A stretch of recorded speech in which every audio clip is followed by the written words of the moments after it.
Stranger Things, one of the things that fascinate me about the show is Elle, or 11. Little girl, we all know her. She got superpower. And we see in the first season, or the first few episodes, that she ran away from a lab and she ended up with the boys. She's a victim of a government experiment. That's all sci-fi. Until you realize that the story or the show is inspired by a true experiment called the MKUltra. In 1950s, the CIA had only one obsession, which is mind control. For 2 decades, all they did was testing on human beings. Hypnosis, torture, drug, and about 311 kids were involved. So this government project was wild. It's a top secret, declassified. It's not conspiracy anymore. And the twist in here, these people were not lunatics in a basement. So these are the elite, the most intelligent people in America. These are professors, doctors, Ivy League intellectuals, some of the smartest minds in the US. But they got manipulated, used, trapped in their own brilliance. And if that could happen to them, what makes you think that could not happen to you?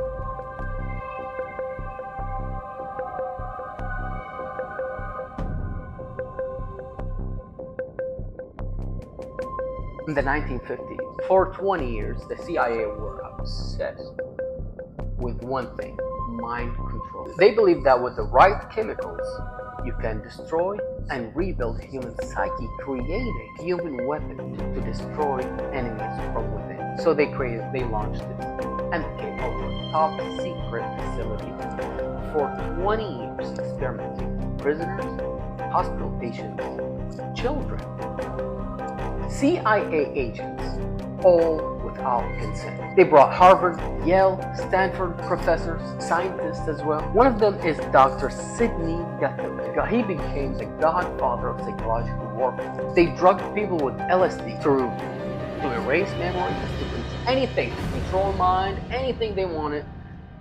They would do anything. They would go to any extent to find a way to control human mind. One of the CIA agents, his name is Frank Olson, was unknowingly dosed, and he went through this crazy phase, jumped out a hotel window and ended his life. These were not madmen. These are the most and the brightest minds in America. They were convinced of their intelligence. They became blind to their own manipulation. So keep in mind, intelligence without skepticism is very dangerous. The more educated you are, the more you must question authority, especially when the authority comes in a lab coat, badge. Blind trust in credentials is the first step to mental slavery. So understanding this concept, what does it do to you? In sales, understanding that authority, titles, uniform, data builds instant credibility. Present yourself as the expert. Show proof. Wear the part. And speak with certainty. Know your prospect. Mind. Trust you blindly. Be careful. So lead them ethically, not manipulative. Sometimes in sales, there's a fine line between ethical and unethical. Don't cross that line.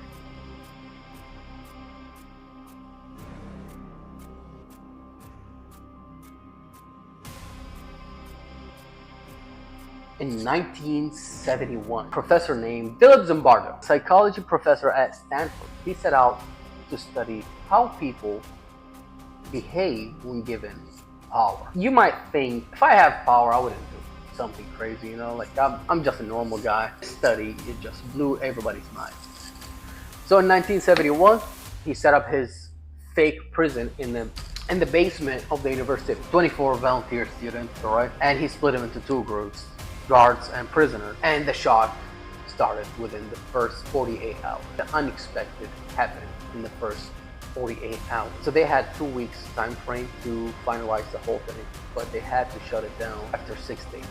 So what happened in the first 48 hours? The guards, they started torturing the prisoners, psychologically tormenting them, denying them food, forcing them to strip down. They became humiliated, and there was no way to stop them. They wanted to see how far they can go.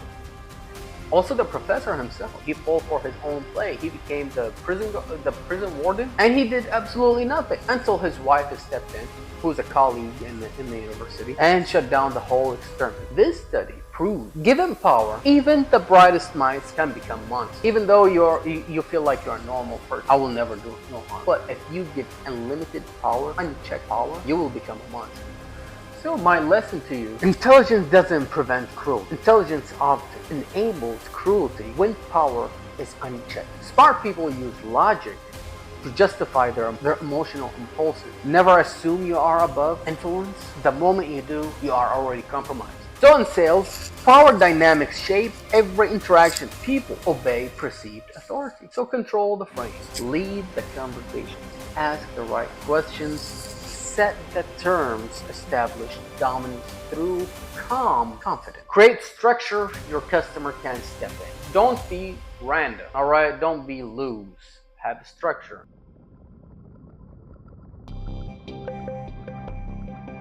Here's a very interesting person that I would like to talk about. Have you heard of Elizabeth Holmes? I know we all heard about Sherlock Holmes, but Elizabeth Holmes?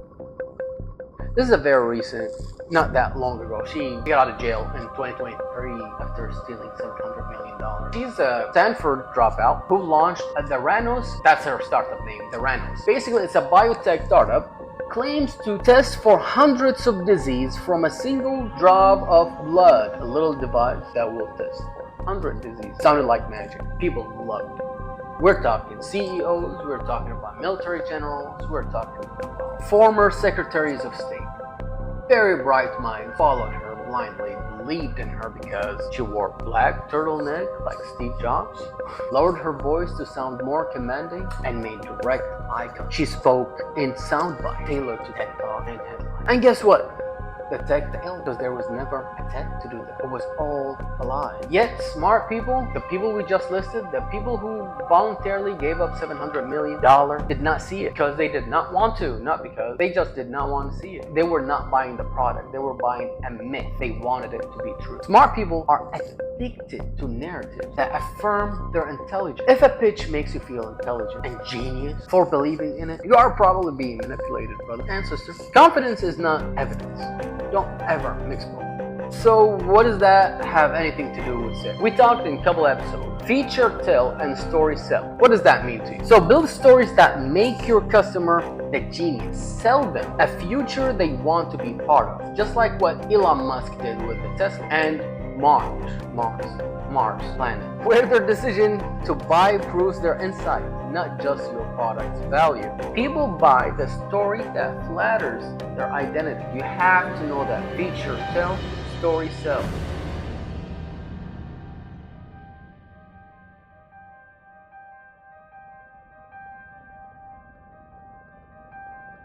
And now, let's talk about the biggest Ponzi scheme in the US history. $60 billion with a B. Bernie Madoff. He's a financial legend, chairman of a NASDAQ. A man who dressed the part, spoke the language, and walked in the hall of power. The thing about Bernie Madoff, he ran a hedge fund, and he didn't promise crazy things. What he promised was steady, consistent return, safe, elegant, elite. The wealthy people begged him to be part of his hedge fund. We're talking celebrities, Harvard grads, even entire charity. Everyone. $60 billion. Everyone wanted to be part of his investment. And it was all a lie. It's literally the biggest Ponzi scheme in the US history. Funny thing, no one asked any questions. Why? How? Why wouldn't anybody ask questions? What he did, he made them feel smart and privileged and included. He didn't sell investment at all. He sold status. Exclusive. And in doing that, he made the most intelligent people look like fools. The higher your social status, the more likely you are to fall for scams that protect your ego. The illusion of exclusivity is a weapon used against the elite. Real intelligence people questions what other people accept without proof. You need proof. As a salesperson, how can you use that? Create exclusivity. Not everyone get access. I remember I went to this seminar about 2-3 years ago. After the seminar was over, I was waiting for my Uber ride. The salesperson who got me to go to the seminar, the person I was dealing with there, my friend, came to me with a brochure showing me like, hey, if you want to be in the inner circle for this person, you have to pay like $6,000. Something like that a month, a subscription that I can have like direct communication and be like in the inner circle, you know, like, and all these exclusive. He wrapped it up in a very, very luxurious way. So create exclusivity, VIP meeting, inner circle, limited edition, hidden perk, all these stuff. Use them to trigger the pride-driven decision.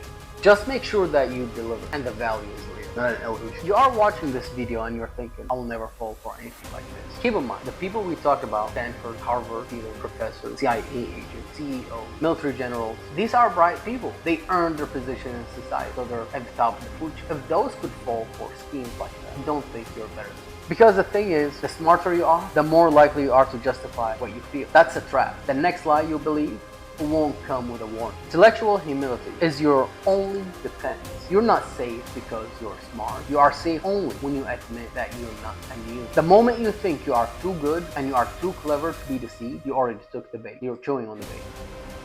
So always sell with the human and aware. Top closer. Don't rely on intelligence. Don't rely on tricks. They rely on connection. Make the customer feel seen, not tricked. Don't outsmart your customer. Align with them. Alright, so now to protect yourself, please read the books. Stay humble. The dumbest people fall for lies. The smartest people build empires out of it. Thank you so much. So make sure that you comment, like, subscribe, the whole 9 yards. Help your brother out because we do have HBO specials. Only VIPs qualify for them and you gotta get to them. Thank you. Have a good day.